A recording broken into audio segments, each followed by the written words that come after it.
你食緊啲乜啊？紅豆沙咯，我諗起一首古詩啊。紅豆沙都有詩。係啊，叫做王維寫嘅《相思》。咁你識唔識讀啊？識讀啊！每人一句我先啦。哦，好啊。紅豆生南國，春來發幾枝，願君多採擷。此物最相思。咁你知唔知呢首詩講咩㗎？知啊，呢首詩講思念之情嘅。係啊。媽媽，你知唔知呢首古詩都有個故事㗎？有聽過下啦，你講嚟聽下。好啊，紅豆出產喺南方。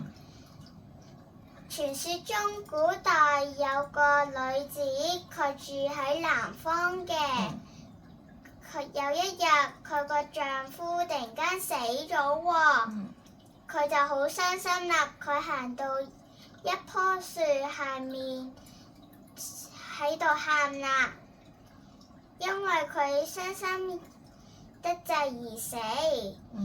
之後佢就變咗粒紅豆啦，所以啲人見到紅豆就話佢個名係相思子。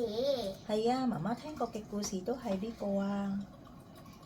媽媽，咁你掛住邊個啊？你食緊紅豆沙？掛住太婆咯，太婆以前喺度嘅時候，佢都有煲紅豆沙俾我哋食㗎。係啊，我都好掛住佢啊。咁你食唔食啊？好啊。